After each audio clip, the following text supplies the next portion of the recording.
لبيك لا شريك لك لبيك إن الحمد والنعمة لك والملك لا شريك لك لبيك. انسان کی فطرت ہے کہ وہ زندگی میں ایسے دنوں کی تلاش میں رہتا ہے جو اس کی زندگی کا قیمتی اثاثہ بن جائیں، جو اس کے لیے خوشیاں لے کر آئیں، جو اس کے لیے معتبر بن جائیں. وہ دن کون سے ہوں؟ ہر ایک اس کا تعین اپنی مرضی، اپنی خواہش، اپنے معاشرے کے افراد کی مرضی سے کرتا ہے. اللہ سبحانہ و تعالیٰ نے ایک وسعت والے وقت کی قسم کھائی ہے جب رات کی تاریکی ختم ہو رہی ہوتی ہے اور جب دن کا نور پھیلنے کا آغاز ہو رہا ہوتا ہے. والفجر، قسم ہے فجر کی. ولیال ناشر، قسم ہے 10 راتوں کی. اللہ سبحانہ و تعالیٰ نے فجر کی قسم کھائی اور 10 راتوں کی قسم کھائی. دونوں اوقات معتبر ہیں. اللہ سبحانہ و تعالیٰ نے ذوالحجہ کے ان دنوں کو معتبر بنایا ہے. ہر وہ موقع، ہر وہ موسم اور وہ سارے دن جن کو انسان سیلیبریٹ کرتا ہے اس کے لیے کسی نہ کسی اعتبار سے اہمیت کے حامل ہوتے ہیں. لیکن اللہ سبحانہ و تعالیٰ نے ان دنوں کو اہمیت دی ہے جو دن انسان کو انسان بناتے ہیں، جو دن انسان کو اس کی فطرت کے مطابق ڈھال دیتے ہیں، جو دن انسان کے اندر اللہ سبحانہ و تعالیٰ کا خوف پیدا کر دیتے ہیں، جن دنوں کی وجہ سے انسان اپنے رب کا قرب حاصل کرتا ہے. قطرہ دریا سے مل جائے، یہی قطرے کی انتہا ہے، یہی قطرے کی منزل ہونی چاہیے. قطرہ دریا سے باہر ہو تو اپنا وجود کھو دیتا ہے. ایسے ہی انسان کا معاملہ ہے. انسان کی ذات تب قیمتی بنتی ہے جب وہ اپنے رب سے تعلق قائم کر لیتا ہے. تو یہ دن ایسے ہیں جو انسان کو رب سے ملا دیتے ہیں، رب سے قریب کر دیتے ہیں.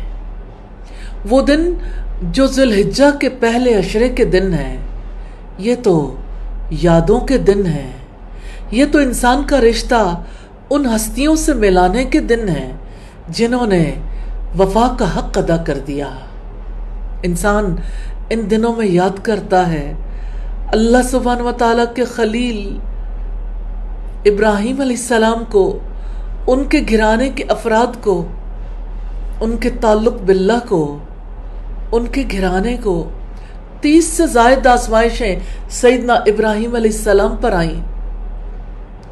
ہر آزمائش پہلے سے زیادہ بڑی، لیکن آزمائش کی تو کیا ہی بات ہے. اس آزمائش کی جب سیدنا ابراہیم علیہ السلام کو بیٹا قربان کر دینے کا حکم ملا. یہ ذوالحجہ کے پہلے عشرے کے آخری دن کی بات ہے جس دن سیدنا ابراہیم علیہ السلام کے اس فعل کی یاد منائی جاتی ہے. سیدنا ابراہیم علیہ السلام کے ہر عمل سے ایک ہی پکار آتی ہے، لبیک اللہم لبیک لبیک لا شریک لک لبیک. یہ تو اس پکار کے تذکرے کے دن ہے، اس صدا کے جو اللہ سبحانہ و تعالیٰ کے خلیل سیدنا ابراہیم علیہ السلام نے آج سے سینکڑوں برس پہلے دی تھی. آج بھی مکہ میں آنے والے قافلے انہی صداؤں کے ساتھ اسی آواز، اسی پکار پر لبیک کہتے ہوئے اس دھرتی میں داخل ہوتے ہیں. ایک انسان کی پکار کو اللہ سبحانہ و تعالیٰ نے کیسا شرف قبولیت بخشا ہے. قرآن پاک اور سنت دونوں سے یہ ثابت ہے کہ ملت ابراہیمی کی اصل بنیاد قربانی تھی، اور یہی قربانی سیدنا ابراہیم علیہ السلام کی پیغمبرانہ زندگی کی اصل خصوصیت تھی. اور اسی امتحان اور آزمائش میں پورے اترنے کے سبب سے وہ اور ان کی اولاد ہر قسم کی نعمتوں اور برکتوں سے مالا مال کی گئی۔ اللہ سبحانہ و تعالیٰ نے فرمایا وَإِذِ ابْتَلَىٰ إِبْرَاهِيمَ رَبُّهُ بِكَلِمَاتٍ فَأَتَمَّهُنَّ قَالَ إِنِّي جَاعِلُكَ، سبحانہ و تعالیٰ نے فرمایا یقیناً میں تمہیں سب لوگوں کے لیے امام بنانے والا ہوں۔ اور تذکرہ ہے اسی واقعے کا سورہ الصافات کی آیت نمبر 102 سے 111 تک۔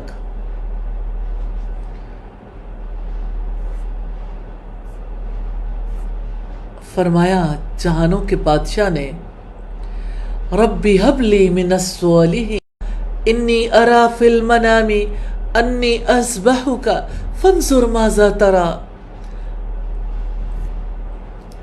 اے میرے رب مجھے صالحین میں سے اولاد عطا کر۔ پھر ہم نے اسے ایک بردبار لڑکے کی بشارت دی۔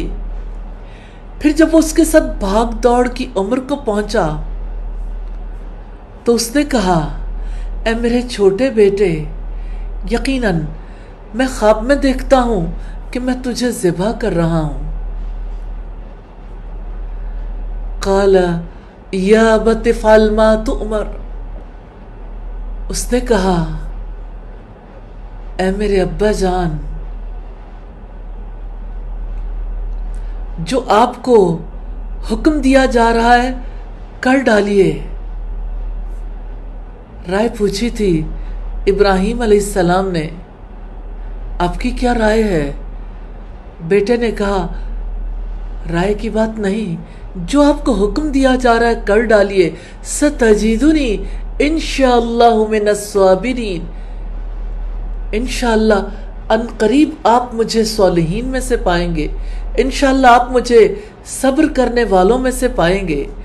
فلما اسلما وتلہ للجبین ونادیناہ ان یا ابراہیم قد صدقت الرؤیا انا کذالک نجزی المحسنین ان ھذا لہو البلاء المبین وفدیناہ بذبح۔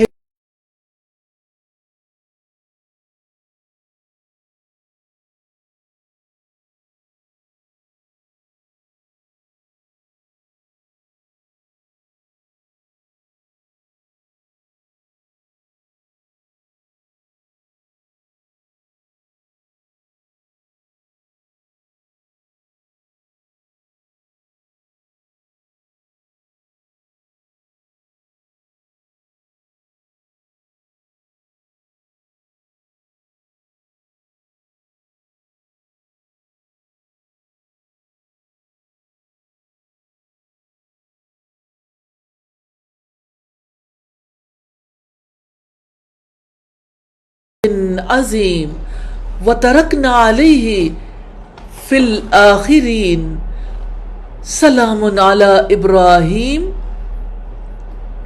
کذالک نجزی المحسنین انہ من عبادنا المؤمنین۔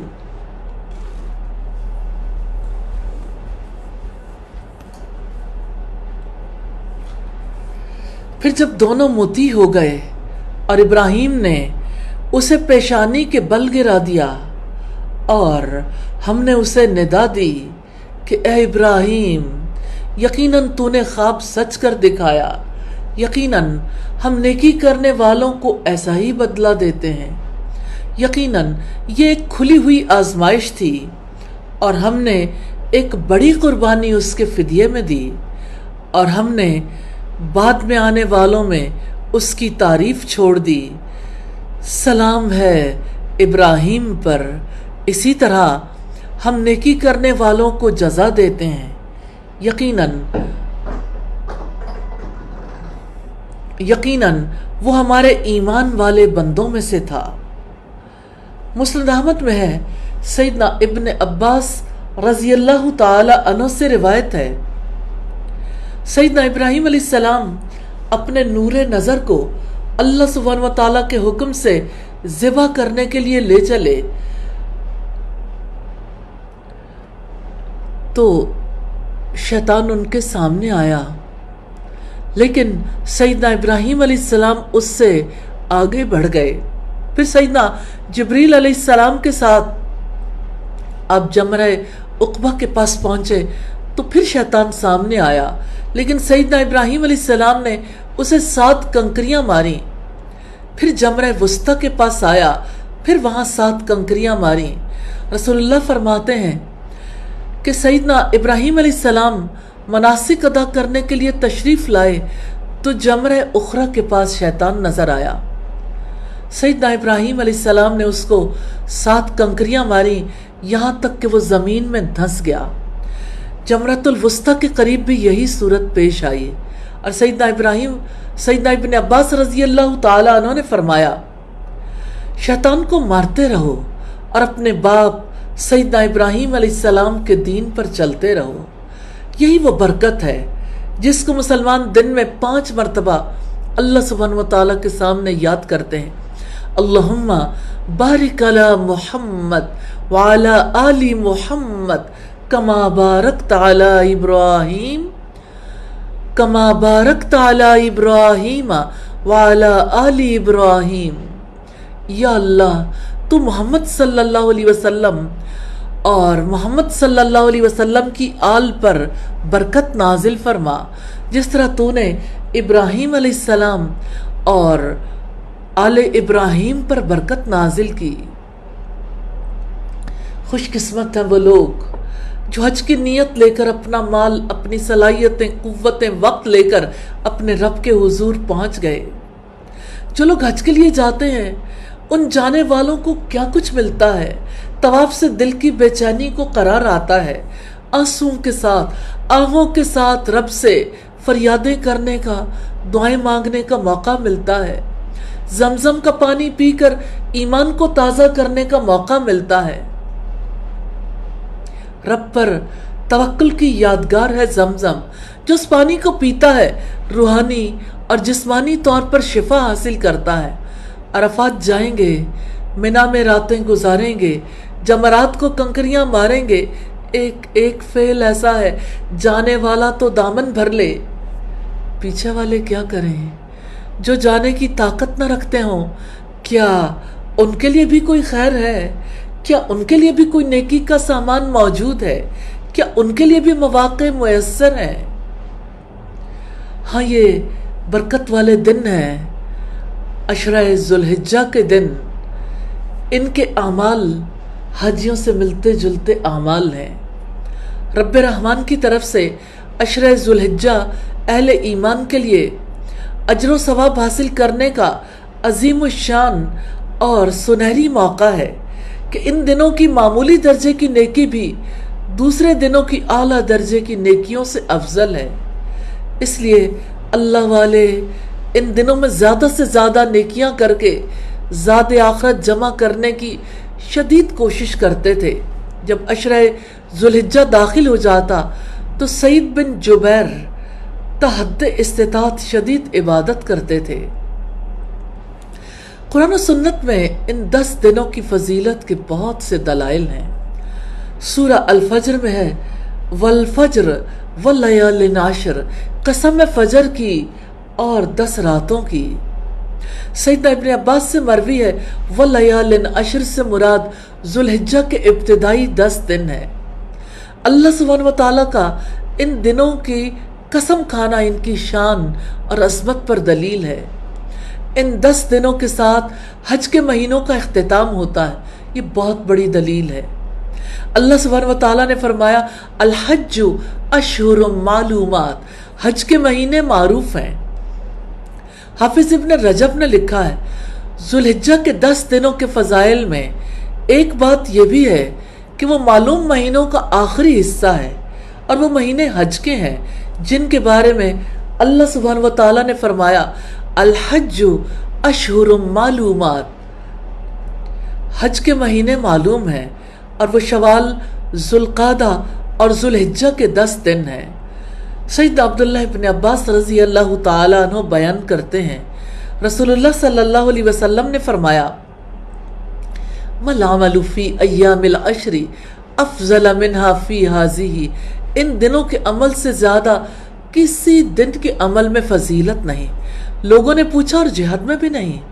آپ صلی اللہ علیہ وسلم نے فرمایا وَلَلْ جِهَادُ إِلَّا رَجُلٌ خَرَجَ يُخَاطِرُ بِنَفْسِهِ وَمَالِهِ فَلَمْ يَرْجِعْ بِشَيْءٍ، ہاں جہاد میں بھی نہیں سوائے اس شخص کے جو اپنی جان اور مال خطرے میں ڈال کر نکلا اور واپس آیا تو ساتھ کچھ بھی نہ لایا، سب کچھ اللہ سبحانہ و تعالیٰ کی راہ میں قربان کر دیا۔ نبی صلی اللہ علیہ وسلم نے ان دنوں کو افضل ایام الدنیا قرار دیا ہے۔ ذوالحجہ کے دن، برکت والے دن، ان دنوں میں ایک دن عرفہ کا بھی ہے۔ سیدنا انس بیان کرتے ہیں کہ عشرہ ذوالحجہ کے متعلق صحابہ کہا کرتے تھے بِكُلِّ يَوْمٍ أَلْفُ يَوْمٍ وَيَوْمُ عَرَفَةَ عَشْرَةُ آلَافِ يَوْمٍ، ایک دن 1000 دن کے برابر کا ہے اور عرفہ کا دن 10,000 دن کے برابر ہے۔ یہ بہقی کی روایت ہے۔ حافظ ابن حجر نے لکھا ہے کہ عشرہ ذوالحجہ کی امتیازی شان کا سبب یہ معلوم ہوتا ہے کہ ان دنوں میں بنیادی عبادات جو کہ نماز، روزہ، صدقہ اور حج ہیں وہ سب اکٹھی ہو جاتی ہیں۔ یہ بہت بڑی بات ہے۔ امہات العبادات اس عشرے میں اکٹھی ہو جاتی ہیں اور وہ ان کے علاوہ کسی اور دن میں جمع نہیں ہوتی۔ اسی طرح سیدنا جابر سے روایت ہے ما من ایام افضل عند اللہ من ایام عشر ذی الحجۃ، اللہ تعالیٰ کے نزدیک عشرہ ذوالحجہ سے افضل کوئی دن نہیں ہے۔ ایک آدمی نے عرض کیا یا رسول اللہ صلی اللہ علیہ وسلم، یہ زیادہ افضل ہے یا اتنے دن جہاد فی سبیل اللہ میں گزارنا افضل ہے؟ آپ نے فرمایا ہن افضل من عدتہن جہادا فی سبیل اللہ الا افیرا یوفر وجہہ فی التراب، یہ دن جہاد فی سبیل اللہ سے زیادہ افضل ہیں، البتہ وہ شہید جس کا چہرہ مٹی میں خاک آلودہ ہو گیا ہو وہ اس سے زیادہ افضل ہے۔ اور آپ صلی اللہ علیہ وسلم نے فرمایا ما عمل ازکى عند اللہ ولا اعظم اجرا من خیر یعملہ فی عشر الاضحیٰ، نیکی کا کوئی بھی کام عشرہ ذوالحجہ میں کیے جانے والے کام سے اللہ سبحانہ وتعالیٰ کے نزدیک نہ زیادہ پاکیزہ ہے نہ زیادہ اجر و ثواب میں بڑھ کر ہے۔ یہ بہقی کی روایت ہے۔ ان روایات سے ہمیں یہ پتہ چلتا ہے کہ یہ برکت والے دن، یہ افضل دن ہے اور ان کا افضل ہونا محض یعنی یہ نہیں ہے کہ اس کے دن افضل ہیں، اس کی راتیں بھی افضل ہیں۔ ہمارے علماء نے اس پر بات چیت کی ہے کون سے دن ہیں جو زیادہ افضل ہیں۔ کیا رمضان کے دن یا رمضان کی راتیں؟ اس میں کوئی شک نہیں کہ رمضان کے دن اور راتیں بہت برکت والی ہیں، لیکن عشرہ ذوالحجہ کا کوئی جواب نہیں ہے۔ عشرہ ذوالحجہ کہ یہ دن اور یہ راتیں زیادہ برکت والی ہیں، تو عشرہ ذوالحجہ سے بڑھ کر کوئی دن ایسے نہیں جس میں عبادت اللہ تعالیٰ کو زیادہ محبوب ہو۔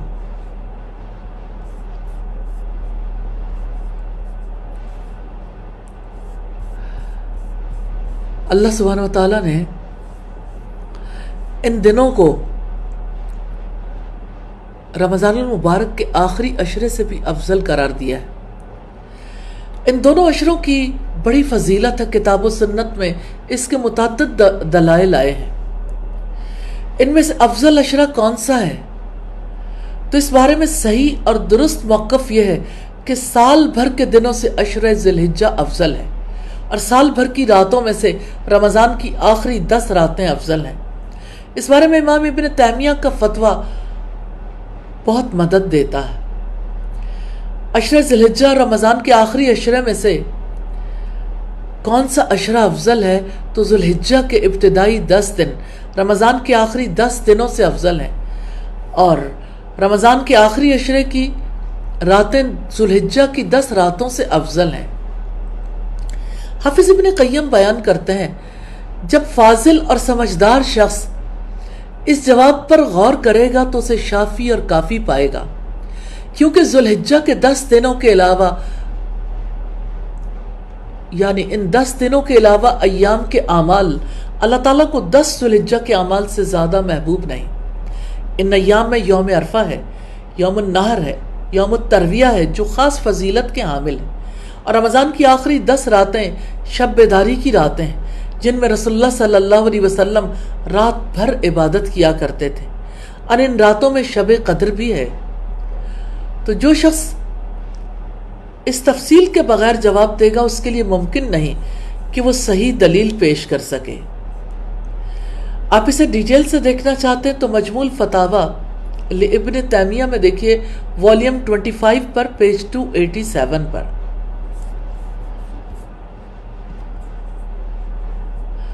تو نبی صلی اللہ علیہ وسلم نے ان دنوں کو افضل ایام الدنیا قرار دیا ہے۔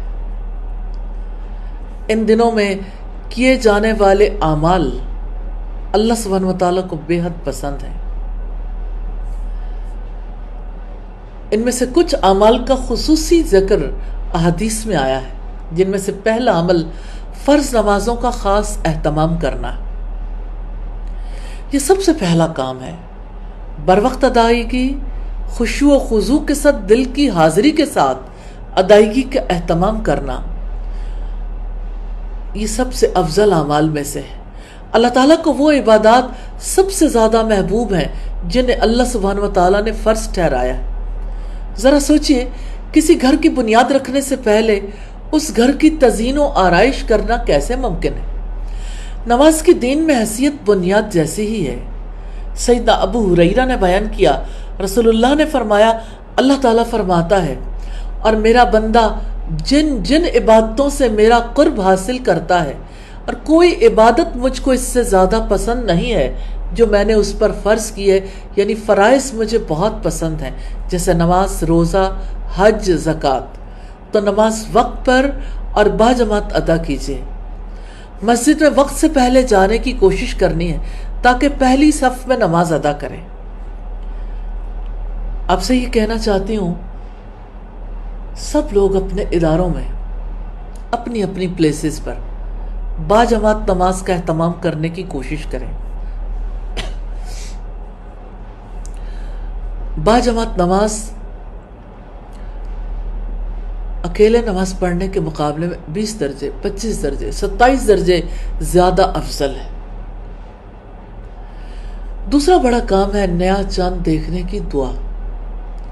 طلحہ بن عبید اللہ سے روایت ہے کہ نبی اکرم صلی اللہ علیہ وسلم جب چاند دیکھتے تھے تو کہتے تھے، اللہم اہلہ علینا بالامن والایمان والسلامت والاسلام ربی وربک اللہ، یا اللہ مبارک کر ہمیں یہ چاند برکت اور ایمان اور سلامتی اور اسلام کے ساتھ۔ اے چاند، میرا رب بھی اللہ ہے اور تیرا رب بھی اللہ ہے۔ ذی الحجہ کا چاند دیکھنے والے اپنی نظریں آسمان کی طرف لگاتے ہیں تو آسمان والے کی طرف نگاہیں لگانا کتنا آسان ہو جاتا ہے۔ اور تیسرا بڑا کام ہے نوافل کے ذریعے اللہ سبحانہ وتعالی کا قرب تلاش کرنا۔ نوافل کا کثرت سے اہتمام کرنا ہے، کیونکہ اللہ تعالیٰ کے قرب کے افضل طریقوں میں سے سیدنا ثوبان سے روایت ہے، میں نے رسول اللہ سے سنا، آپ فرماتے تھے، علیک بکثرت السجود للہ فإنک لا تسجد للہ الا رفعک اللہ بها درجہ وحط عنک بها خطیۃ۔ تم پر اللہ تعالیٰ کے لیے سجدوں کی کثرت لازم ہے۔ بے شک تم اللہ تعالیٰ کو ایک سجدہ کرتے ہو جس سے وہ تمہارا ایک درجہ بلند کر دیتا ہے اور ایک گناہ مٹا دیتا ہے۔ یہ ہر وقت کے لیے عام ہے۔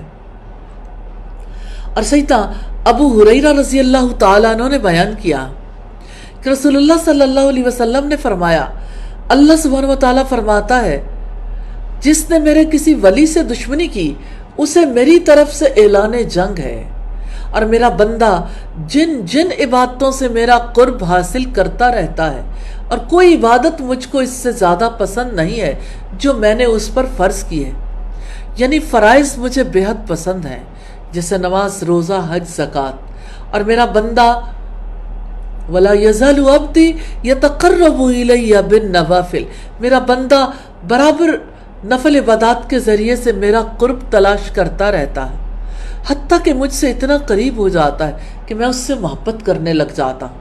پھر جب میں اس سے محبت کرنے لگ جاتا ہوں تو میں اس کا کان بن جاتا ہوں جس سے وہ سنتا ہے، اس کی آنکھیں بن جاتا ہوں جن سے وہ دیکھتا ہے، اس کا ہاتھ بن جاتا ہوں جس سے وہ پکڑتا ہے، اس کا پاؤں بن جاتا ہوں جس سے وہ چلتا ہے، اور اگر وہ مجھ سے مانگتا ہے میں اسے دیتا ہوں، اگر وہ کسی دشمن یا شیطان سے میری پناہ مانگتا ہے تو میں اسے محفوظ رکھتا ہوں، اور میں جو کام کرنا چاہتا ہوں اس میں مجھے اتنا تردد نہیں ہوتا جتنا کہ مجھے اپنے مومن بندے کی جان نکالنے میں ہوتا ہے۔ وہ تو موت کو جسمانی تکلیف کی وجہ سے پسند نہیں کرتا اور مجھے بھی اسے تکلیف دینا برا لگتا ہے۔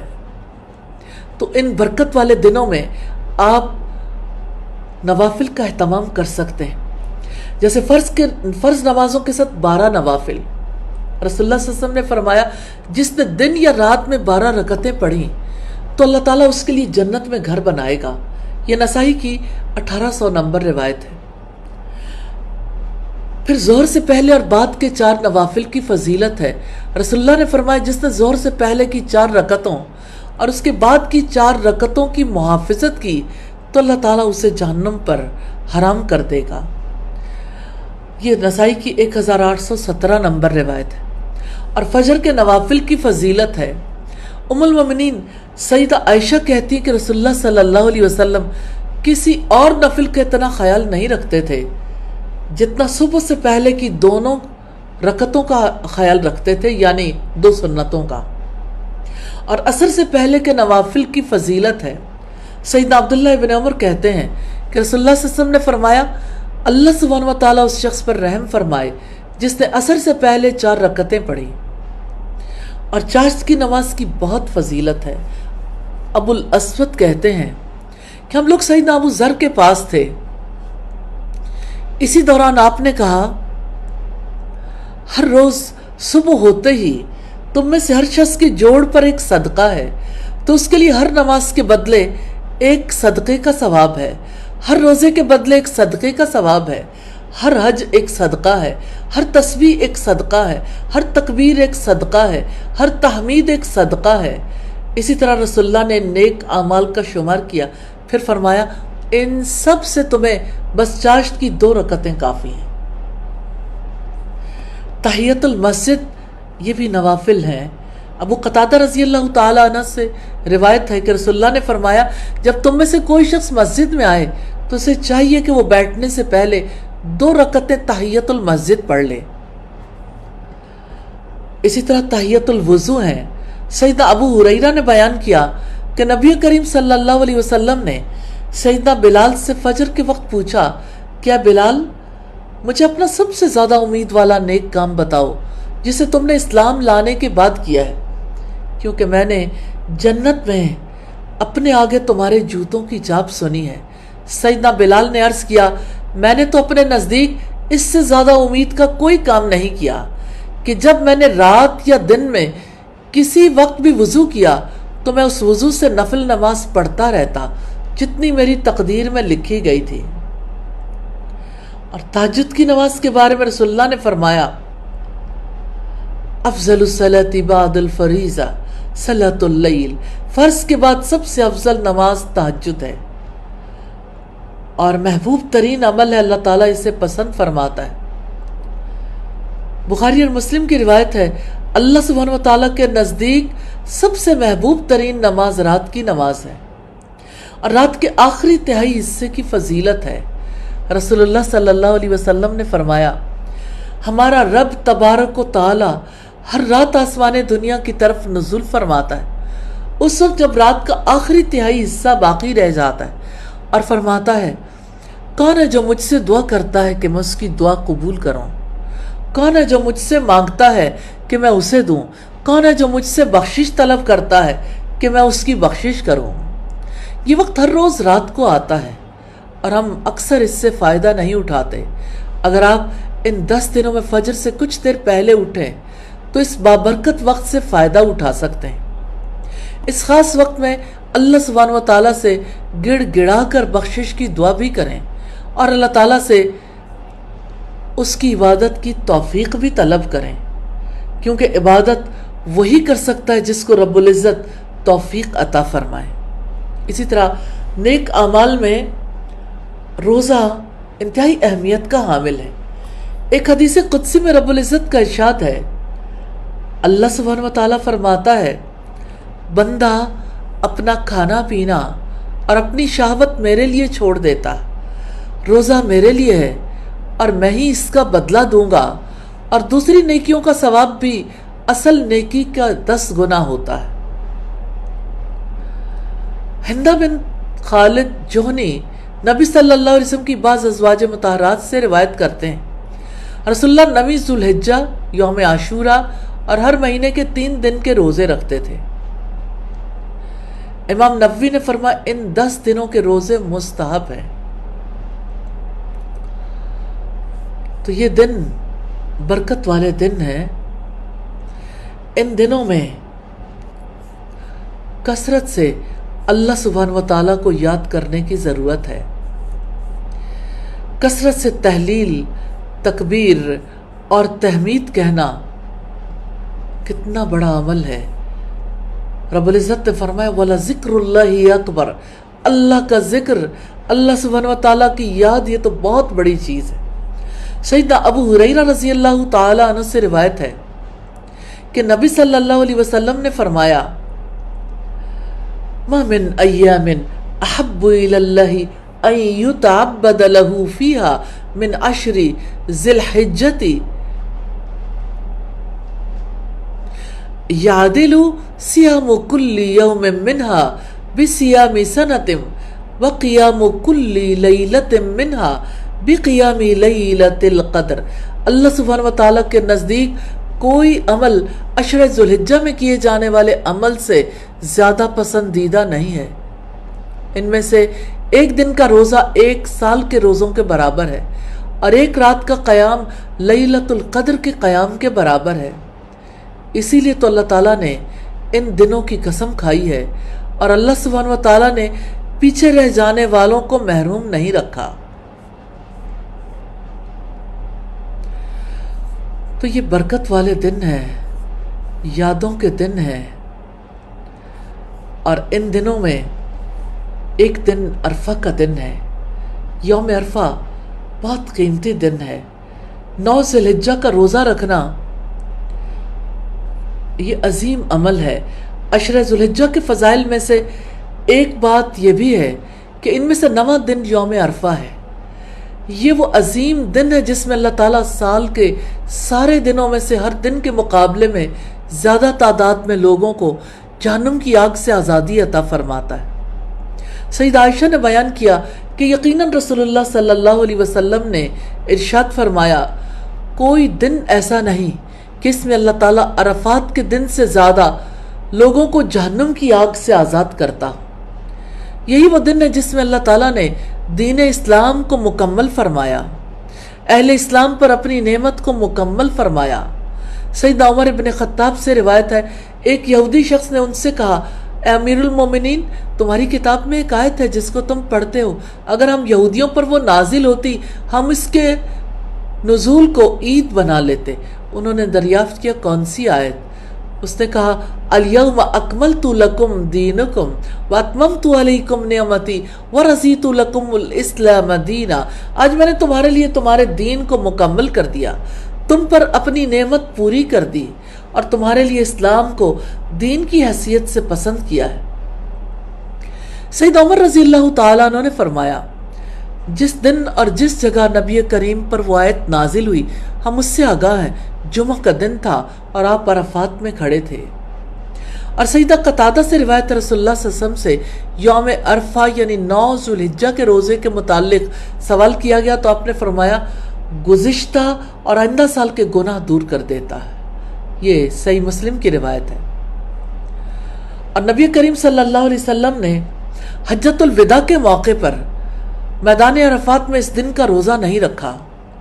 سیدہ ام فضل بنت حارث سے روایت ہے کچھ لوگوں نے ان کے سامنے عرفہ کے دن نبی صلی اللہ علیہ وسلم کے روزے کے بارے میں اختلاف کیا. کچھ نے کہا وہ روزے سے ہیں, کچھ نے کہا ان کا روزہ نہیں ہے. میں نے آپ کی خدمت میں دودھ کا ایک پیالہ بھیجا, تب آپ اونٹ پر تھے, آپ نے اس کو پی لیا اور ثابت ہوا کہ عرفہ کے دن حاجیوں نے روزہ نہیں رکھنا. ہمارے کتنے ہی ساتھی ہیں جو پچھلے سال ذوالحجہ کے دنوں میں ہمارے ساتھ تھے. اب وہ اس دنیا سے اس حال میں رخصت ہو چکے ہیں کہ ان کی زندگی کی مہلت عمل ختم ہو چکی. ممکن ہے کہ یہ ہماری زندگی کا آخری عشرہ ذوالحجہ ہو, ہمیں دوبارہ اس دن کا روزہ رکھنے کا کبھی موقع نہ مل سکے. اس لیے اس موقع سے فائدہ اٹھانے کی پوری کوشش کرنی چاہیے. اللہ سبحانہ وتعالی ہمیں توفیق عطا فرمائے, ہم خود بھی یہ روزے رکھیں, دوسروں کو بھی اس کی ترغیب دلائیں. اور 10ویں ذوالحجہ عید کا دن ہے, اس دن روزہ رکھنا حرام ہے. عرفہ کے دن خصوصی طور پر اللہ سبحانہ وتعالی کے حضور توبہ کرنا, یہ ان دنوں میں بہت بڑا عمل ہے. اور رب العزت نے ان 10 دنوں میں اپنا ذکر کرنے کا حکم دیا ہے. فرمایا وَيَذْكُرُ اسْمَ اللَّهِ فِي أَيَّامٍ مَعْلُومَاتٍ, چند معلوم دنوں میں ان پر اللہ تعالیٰ کا نام لیں. اور یہ معلوم دن عشرہ ذوالحجہ کے 10 دن ہیں. اللہ تعالیٰ کے نزدیک عشرہ ذوالحجہ میں کیے جانے والے عمل سے بڑھ کر نہ کوئی عمل افضل ہے نہ پسندیدہ. لہٰذا ان دنوں میں زیادہ سے زیادہ تحلیل, تکبیر اور تحمید بیان کرو. سبحان اللہ والحمد للہ ولا الہ الا اللہ واللہ اکبر. سیدنا ابن عمر, سیدنا ابو ہریرہ ان 10 دنوں میں تکبیر کہتے ہوئے بازاروں میں نکلتے تھے, اور لوگ بھی ان دنوں میں ان کی تکبیر پر تکبیر کہتے تھے. انہوں نے یہ بھی کہا کہ سیدنا عمر مینا میں اپنے خیمے میں تکبیر کہتے تھے اور بازاروں میں بھی لوگ تکبیر کہتے, حتیٰ کہ مینا تکبیروں سے گونج اٹھتا تھا. اللہ کا ذکر تو بندوں پر ہر وقت لازم ہے, لیکن رب کریم نے اپنی یاد کے لیے کچھ دنوں کو خاص طور پر مقرر فرمایا, جو یقیناً ان دنوں کی عظمت کو ثابت کرتا ہے. اللہ سبحانہ وتعالیٰ کو سال کے باقی دنوں میں کیے ہوئے نیک اعمال سے زیادہ ان 10 دنوں میں کیا جانے والا نیکی کا کام پیارا ہے. سیدنا ابن عباس نے کہا رسول اللہ صلی اللہ علیہ وسلم نے فرمایا کسی بھی دن میں اچھا کام اللہ سبحانہ وتعالیٰ کو ان 10 دنوں میں عمل سے زیادہ پیارا نہیں ہے. انہوں نے عرض کیا یا رسول اللہ جہاد فی سبیل اللہ بھی نہیں؟ آپ نے فرمایا ہاں جہاد فی سبیل اللہ بھی نہیں, مگر وہ شخص جو اپنی جان اور مال کے ساتھ نکلے اور کچھ واپس لے کر نہ آئے. سلف صالحین اس بات کا اہتمام کرتے تھے کہ اللہ سبحانہ وتعالیٰ کا زیادہ سے زیادہ ذکر کریں. امام بخاری نے بیان کیا کہ ان 10 دنوں میں سیدنا ابن عمر اور سیدنا ابو ہریرہ تکبیر پکارتے ہوئے بازار نکلتے, لوگ بھی ان کے ساتھ تکبیر کہنا شروع کر دیتے. اور محمد بن علی نفلی نماز کے بعد تکبیر کہتے تھے, اور سیدنا ابن عمر نمازوں کے بعد اپنے بستر پر اپنی مجلس میں چلتے ہوئے تکبیر کہتے تھے, اور اونچی آواز سے تکبیر کہنا مستحب ہے. یہ سیدنا عمر, سیدنا ابن عمر اور سیدنا ابو ہریرہ رضی اللہ تعالی عنہم کا فعل ہے. اور ان دنوں میں تکبیرات کہنا اللہ اکبر اللہ اکبر اللہ اکبر ولا الہ الا اللہ واللہ اکبر وللہ الحمد, اللہ اکبر کبیرہ والحمد للہ کثیرہ وسبحان اللہ بکرۃ واصیلا. اللہ تعالیٰ سے دعا ہے ہمیں سنت کو اپنانے اور رواج دینے کی توفیق عطا فرمائے. اور یوم النحر کی بڑی فضیلت ہے, یہ قربانی کا دن ہے. عشرہ ذوالحجہ کے فضائل میں سے ایک بات یہ بھی ہے کہ اس کا آخری اور 10واں دن یوم النحر قربانی کا دن ہے۔ اللہ تعالیٰ کے نزدیک بہترین دن یوم النحر قربانی کا دن ہے، اور وہ حج اکبر کا دن ہے جس کے بارے میں رسول اللہ نے فرمایا ان اعظم الایام عند اللہ تبارک تعالی یوم النحر ثم یوم القر۔ بارگاہ الہی میں سب سے زیادہ فضیلت والا دن یوم النحر اور یوم القر ہے۔ یوم القر سے مراد منا میں رہنے کا دن ہے، اور وہ 11ویں کا دن ہے، اور یوم عرفہ سے افضل ہے کیونکہ اس کا روزہ 2 سال کے گناہوں کا کفارہ ہے۔ یوم عرفہ ان دنوں سے زیادہ افضل ہے، اور یوم عرفہ سے بڑھ کر اللہ تعالیٰ کسی دن میں بندوں کو آزاد نہیں کرے گا۔ یوم عرفہ میں اللہ تعالیٰ بندوں کے قریب ہوتے ہیں اور ملائکہ کے سامنے اللہ تعالیٰ فخر کرتے ہیں۔ ہر مسلمان کو وہ خواہ حج کرنے جائے یا پیچھے رہنے والوں میں سے ہو، ان دنوں میں نیک اعمال کی حرص رکھنی چاہیے اور ان کے لیے بھرپور کوشش کرنی چاہیے۔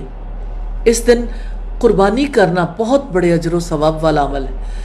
نبی صلی اللہ علیہ وسلم سے سوال کیا گیا ما هذه الاضاحی، یہ قربانیاں کیسی ہیں؟ فرمایا سنت ابیکم ابراہیم، تمہارے باپ ابراہیم کی سنت ہے۔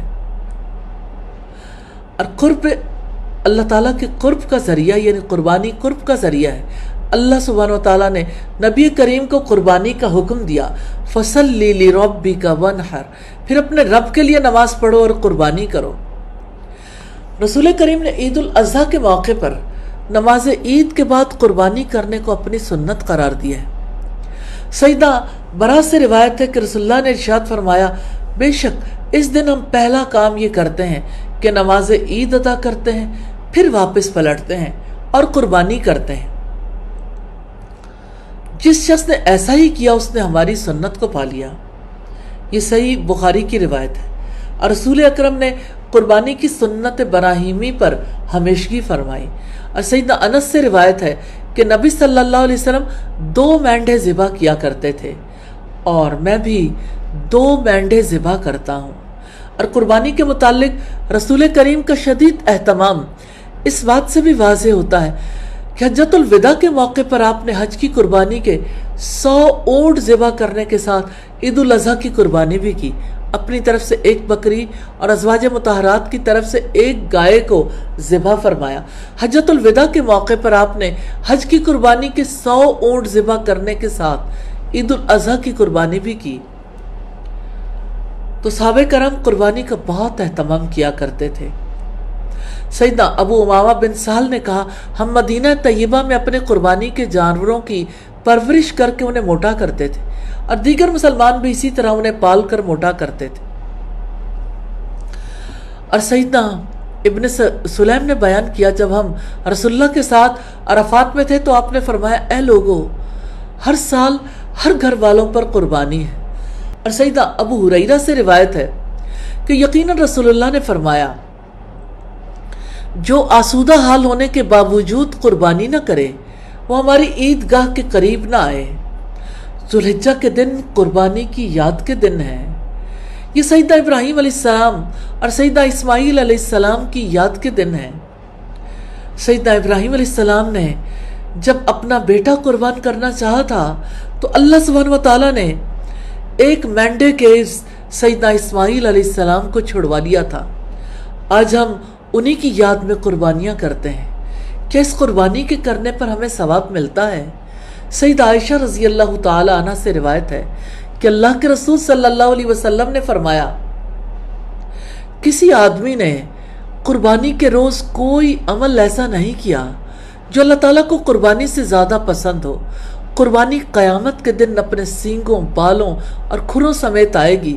یہ خون زمین پر گرنے سے پہلے اللہ سبحانہ وتعالیٰ کے ہاں ایک عالی مقام پر گرتا ہے، لہذا اس خون کو بہا کر دلوں کی تسلی کر لو۔ سید علی سے روایت ہے کہ نبی صلی اللہ علیہ وسلم نے فرمایا یا ایھا الناس ضحوا واحتسبوا بدمائها فإن الدم وإن وقع في الأرض فإنه يقع في حرز الله عز وجل۔ اے لوگوں قربانی کرو اور اس کے خون سے ثواب کی نیت کر لو، کیونکہ وہ زمین پر گرتے ہی اللہ سبحانہ و تعالیٰ کی حفاظت میں چلا جاتا ہے۔ سیدنا عبداللہ ابن عباس بیان کرتے ہیں رسول اللہ نے فرمایا ما انفقت الورق فی شیء احب الی اللہ من نحر ینحر یوم عید، آج تک عید کے دن کی جانے والی قربانی سے اللہ تعالیٰ کے ہاں کسی بہتر چیز پر روپیہ خرچ نہیں ہوا۔ اور میت کو قربانی میں شریک کرنے کے حوالے سے سیدہ عائشہ سے روایت ہے، یقیناً رسول اللہ نے سینگوں والا ایک مینڈھا لانے کا حکم دیا جس کے ہاتھ، پاؤں اور پیٹ سیاہ ہوں، چنانچہ وہ آپ کے پاس لایا گیا تاکہ آپ اس کی قربانی کریں۔ پھر آپ نے ان سے فرمایا اے عائشہ چھری لاؤ، پھر آپ نے فرمایا اس کو پتھر پر تیز کرو، انہوں نے حکم کی تعمیل کی، پھر آپ نے چھری کو تھاما اور مینڈے کو ذبح کرنے کے لیے لٹایا، پھر آپ نے فرمایا اللہ کے نام کے ساتھ بسم اللہ، اے اللہ محمد صلی اللہ علیہ وسلم، آل محمد اور امت محمد کی طرف سے قبول فرما۔ پھر آپ نے جانور کو ذبح فرمایا۔ نبی صلی اللہ علیہ وسلم نے یہ قربانی مدینہ طیبہ میں کی، اس سے پہلے آپ کی آل اور امت میں سے بہت سے لوگ وفات پا چکے تھے، آپ نے ان سب کو اس قربانی میں شامل فرمایا۔ شیخ الاسلام امام ابن تیمیہ اس بارے میں کہتے ہیں جس طرح میت کی طرف سے حج اور صدقہ کرنا جائز ہے، اسی طرح اس کی طرف سے قربانی کرنا درست ہے۔ میت کی طرف سے قربانی گھر میں کی جائے گی، اس کی قبر پر نہ تو قربانی کا جانور ذبح کرنا جائز ہے اور نہ ہی کوئی اور جانور۔ سیدنا ابو رافع رضی اللہ تعالیٰ عنہ سے روایت ہے، انہوں نے کہا جب رسول اللہ قربانی کا ارادہ فرماتے تو 2 فربہ سینگوں والے چت قبرے مینڈے خریدتے، جب آپ نماز اور خطبے سے فارغ ہو جاتے عیدگاہ ہی میں ان دونوں کو لایا جاتا، ان دونوں میں سے ایک مینڈے کو لایا جاتا، آپ اس کو ذبح کرتے اور فرماتے یا اللہ یہ میری امت کے ان سب لوگوں کی طرف سے جنہوں نے آپ کی توحید کی گواہی دی اور میرے پیغام الہی پہنچانے کی شہادت دی۔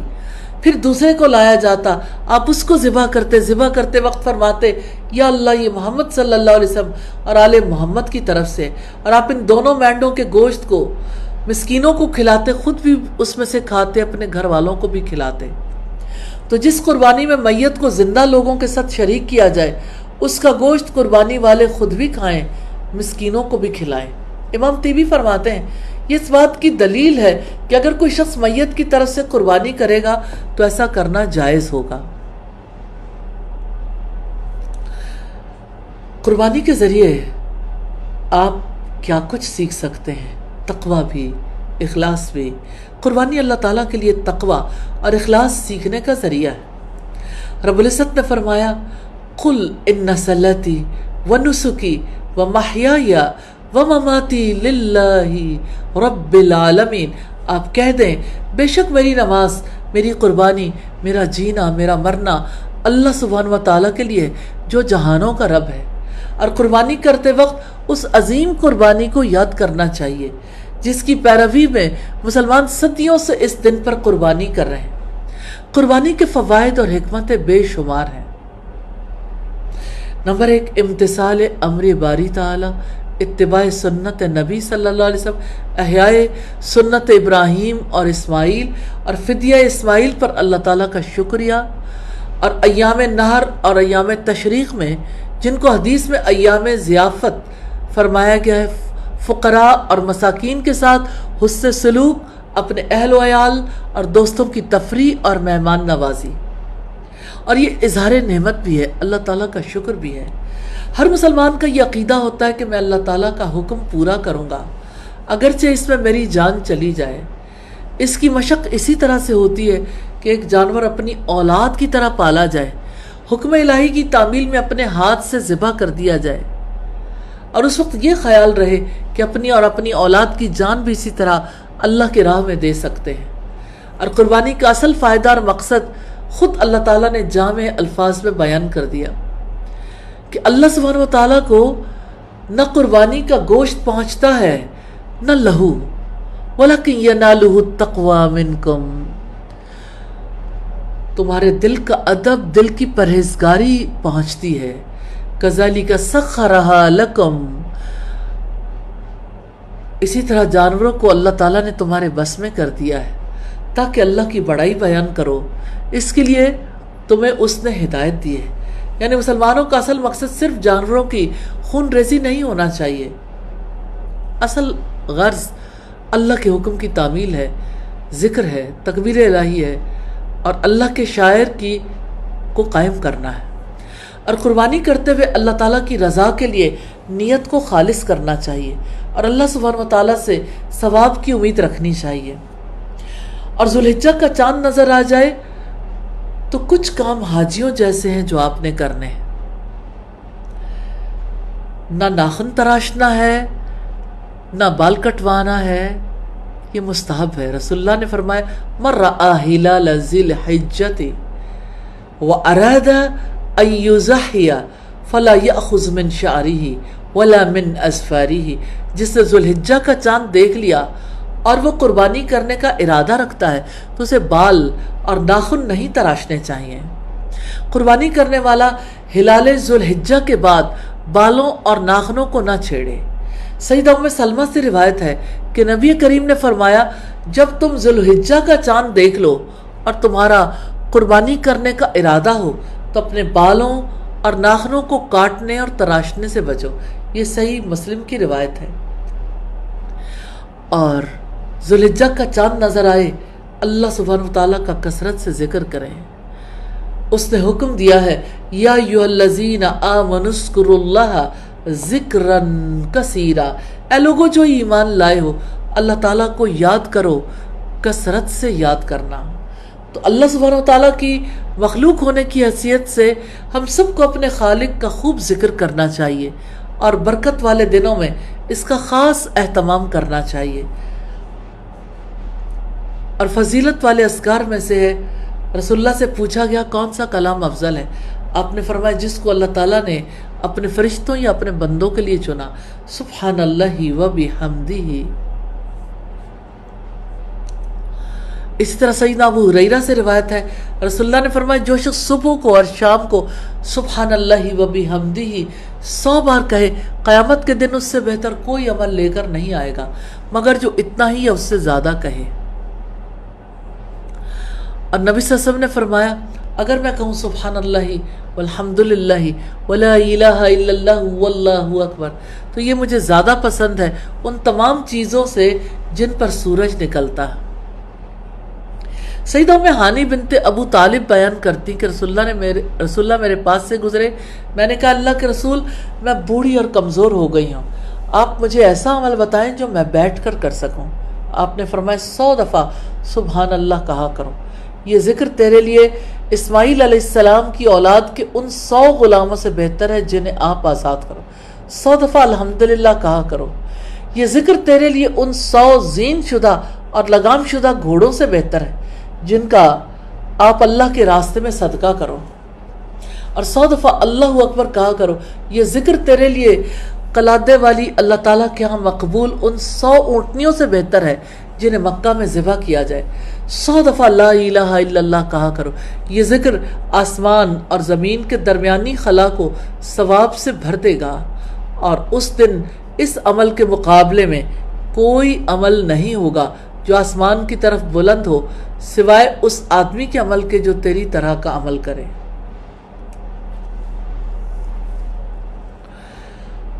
سیدنا قیس بن سعد بن عبادہ سے روایت ہے کہ میرے والد نبی صلی اللہ علیہ وسلم کی خدمت کے لیے مجھے آپ کے پاس چھوڑ آئے۔ ایک دن آپ میرے پاس سے گزرے، میں نماز پڑھ چکا تھا، آپ نے مجھے اپنے پاؤں سے ہلایا اور فرمایا کیا میں جنت کے دروازوں میں سے ایک دروازے کی طرف تیری رہنمائی کروں؟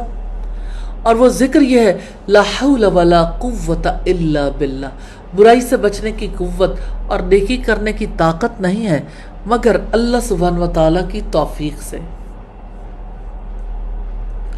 سیدنا زبیر بن عوام سے روایت رسول اللہ نے فرمایا جو آدمی یہ بات پسند کرتا ہے کہ اس کا نامہ اعمال اسے خوش کرے تو وہ کثرت سے استغفار کیا کرے۔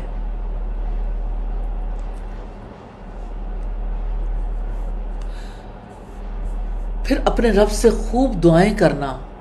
رب العزت کا فرمان ہے وَإِذَا سَأَلَكَ عِبَادِي عَنِّي فَإِنِّي قَرِيبٌ أُجِيبُ دَعْوَةَ الدَّاعِ إِذَا دَعَانِ فَلْيَسْتَجِيبُوا لِي وَلْيُؤْمِنُوا بِي لَعَلَّهُمْ يَرْشُدُونَ، اور جب میرے بندے آپ سے میرے بارے میں سوال کریں تو یقیناً میں قریب ہی ہوں، میں پکارنے والے کی دعا قبول کرتا ہوں، جب بھی وہ مجھے پکارتا ہے تو لازم ہے کہ وہ میری بات مانیں اور مجھ پر ہی ایمان لائیں تاکہ وہ ہدایت پائیں۔ ان برکت والے دنوں اور راتوں میں دعاؤں کا خوب اہتمام کیجیے، خصوصاً عرفہ کے دن اور سحر اور افطار کے وقت۔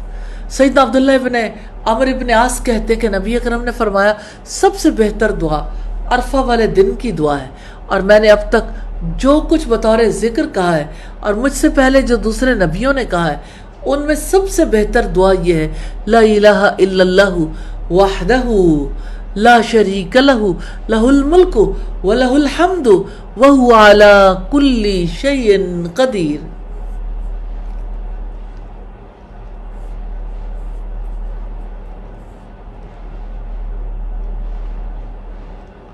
سیدنا نعمان بن بشیر سے روایت ہے، نبی صلی اللہ علیہ وسلم نے فرمایا دعا ہی عبادت ہے، اور آپ نے یہ آیت پڑھی قال ربکم ادعونی استجب لکم، تمہارا رب فرماتا ہے تم مجھے پکارو میں تمہاری دعا قبول کروں گا، اور جو لوگ مجھ سے مانگنے سے گھمنڈ کرتے ہیں وہ جہنم میں ذلیل و خوار ہو کر داخل ہوں گے۔ تو کثرت سے دعائیں کیجئے، کثرت سے اپنے رب کو یاد کیجئے، وقت کو لایانی مصروفیات میں ضائع مت کیجئے، اور عام دنوں سے زیادہ نیک اعمال کے لیے کوشش کر لیں۔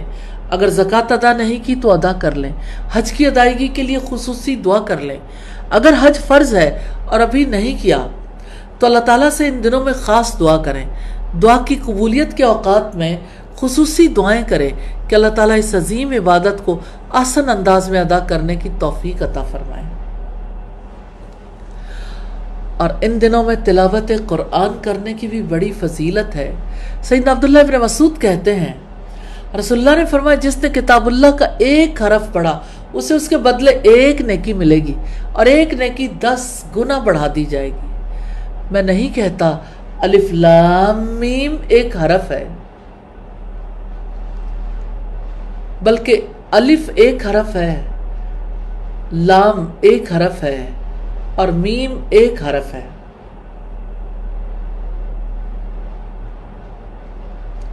یہ ترمذی کی روایت ہے 2910 نمبر پر۔ اسی طرح اعلیٰ اخلاق کا مظاہرہ کرنا یہ بڑا اہم کام ہے۔ پھر صدقہ و خیرات کرنا، اپنی محبوب ترین اشیاء میں سے کچھ اللہ سبحانہ وتعالیٰ کے لیے خرچ کر لیں، ضرورت سے زائد چیزیں اللہ تعالیٰ کے لیے خرچ کر لیں۔ اگر زکوٰۃ ادا نہیں کی تو زکوٰۃ ادا کر دیں، اگر زکوٰۃ ادا کی ہے تو صدقہ و خیرات کر لیں۔ پھر والدین سے حسن سلوک، یہ بہت اہم کام ہے۔ ان دنوں میں خاص طور پر والدین کے ساتھ وقت گزارنے کی کوشش کرنی چاہیے۔ ان کے ساتھ بیٹھ کر قرآن پڑھا جا سکتا ہے یا مل کر کوئی کتاب پڑھی جا سکتی ہے، اور ان کے ساتھ اپنے معاملات میں مشورہ کیا جا سکتا ہے۔ ان کے لیے مسجد جانا مشکل ہو تو انہیں گاڑی پر ساتھ لے جائیں۔ یاد رکھنا چاہیے والدین کو ہماری جذباتی کیئر کی زیادہ ضرورت ہوتی۔ کسی سے اختلاف ہو تو انہیں معاف کر دیں۔ کیا آپ نہیں چاہتے کہ اللہ سبحانہ وتعالیٰ آپ کو معاف کر دیں؟ پھر رشتہ داروں اور ہمسایوں سے حسن سلوک کریں۔ کسی کے ساتھ ظلم کیا ہو تو معذرت اور تلافی کر لیں۔ سیدنا جابر بن عبداللہ سے روایت ہے کہ رسول اللہ نے فرمایا تم ظلم سے بچو کیونکہ ظلم قیامت کے دن اندھیرے ہیں۔ ظلم کو قیامت کے دن تاریکی اور اندھیرے کی راہ نہ ملے گی۔ اور تم بخیلی سے بچو کیونکہ بخیلی نے تم سے پہلے لوگوں کو تباہ کیا۔ بخیلی کی وجہ سے مال کی طمع کی، انہوں نے خون کیے اور حرام کو حلال کیا۔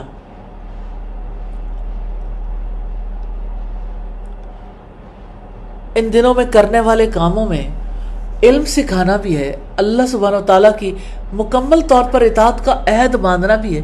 یہ وہ دن ہیں جن میں ابراہیم علیہ السلام نے اللہ سبحانہ وتعالیٰ کے لیے عظیم قربانی پیش کی۔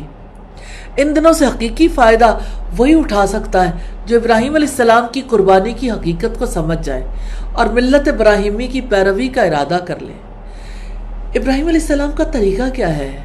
اذ قال لہ ربہ اسلم قال اسلمت لرب العالمین، جب اس کے رب نے اس سے کہا فرما بردار ہو جا، تو اس نے کہا میں جہانوں کے رب کا فرما بردار ہو گیا۔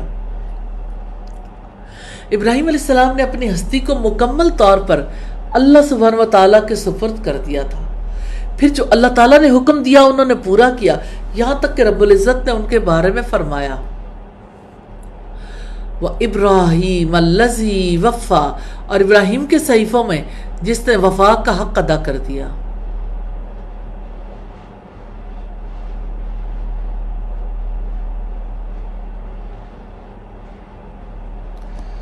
حقیقت یہ ہے کہ ایسی سپردگی اور وفاداری اللہ تعالیٰ کو ہر انسان سے مطلوب ہے۔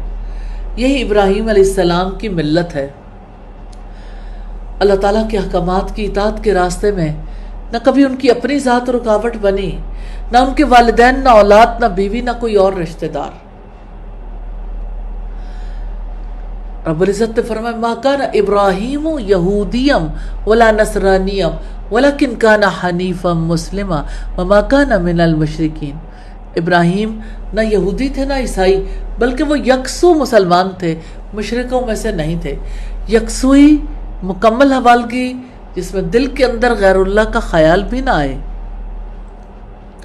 رب العزت کا فرمان ہے وَمَن يَرْغَبُ عَن مِّلَّةِ إِبْرَاهِيمَ إِلَّا مَن سَفِهَ نَفْسَهُ، اور کون ہے جو ابراہیم کی ملت سے منہ موڑے مگر وہی جس نے خود کو بے وقوف بنا لیا۔ برکت والے دن ہر سال آتے ہیں اور گزر جاتے ہیں۔ آئیے اس بار یہ عہد کر لیں، اب کی بار یہ دن آپ کی زندگی کے ایسے دور کا آغاز کریں گے جس میں ابراہیم علیہ السلام کی سنت ہر لمحے ہر سانس میں نظر آئے گی۔ یہ زندگی محدود ہے، گزر جانے والی ہے، آخرت باقی اور ہمیشہ رہنے والی ہے۔ ابراہیم علیہ السلام کی زندگی ہزاروں سال پہلے ختم ہو چکی، لیکن رب کی وفاداری میں گزاری ہوئی زندگی کی برکت قیامت تک کے انسانوں کے سامنے ہے۔ اس رب کی رحمت بہت وسیع ہے۔ آج ہم رب کی وفاداری کی زندگی گزاریں گے تو رب ہمیں کبھی بھی ضائع نہیں کرے گا۔ اس کا وعدہ ہے وہ اپنے محسن اور مومن بندوں کو ایسا ہی اجر دیتا ہے، جیسا کہ اس نے فرمایا وَتَرَكْنَا عَلَيْهِ فِي الْآخِرِينَ سَلَامٌ عَلَىٰ إِبْرَاهِيمَ كَذَلِكَ نَجْزِي الْمُحْسِنِينَ إِنَّهُ مِنْ عِبَادِنَا الْمُؤْمِنِينَ، اور ہم نے بعد میں آنے والوں میں اس کی تعریف چھوڑ دی۔ سلام ہے ابراہیم پر، اسی طرح ہم نیکی کرنے والوں کو جزا دیتے ہیں۔ یقیناً وہ ہمارے ایمان والے بندوں میں سے تھا۔ ابراہیم علیہ السلام کی سیرت میں ہمارے لیے بہت سے اسباق۔ ان دنوں میں ابراہیم علیہ السلام کی سیرت کے بارے میں جاننے کی کوشش کیجیے۔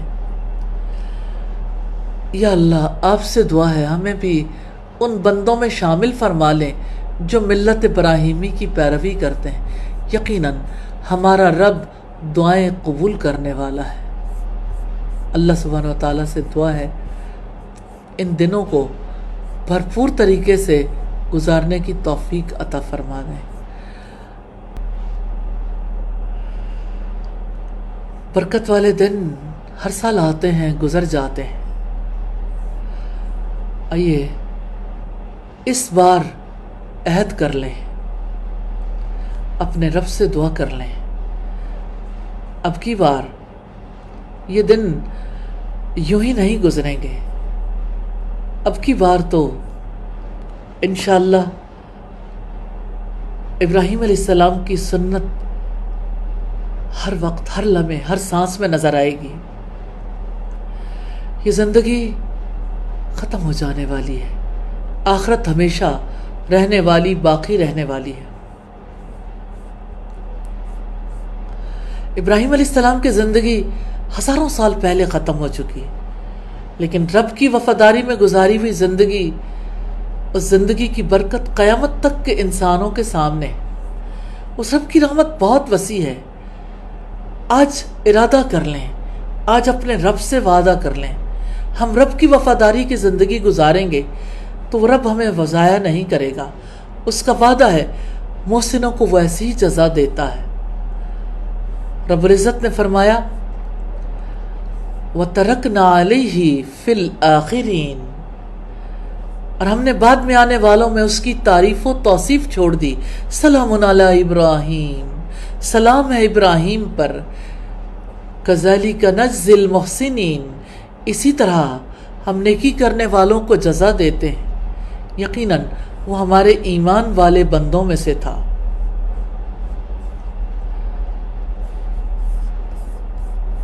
اللہ سبحانہ و تعالیٰ سے دعا ہے ہمیں ملت ابراہیمی پر چلنے اور قائم رہنے کی توفیق عطا فرما دیں. آمین ثم آمین.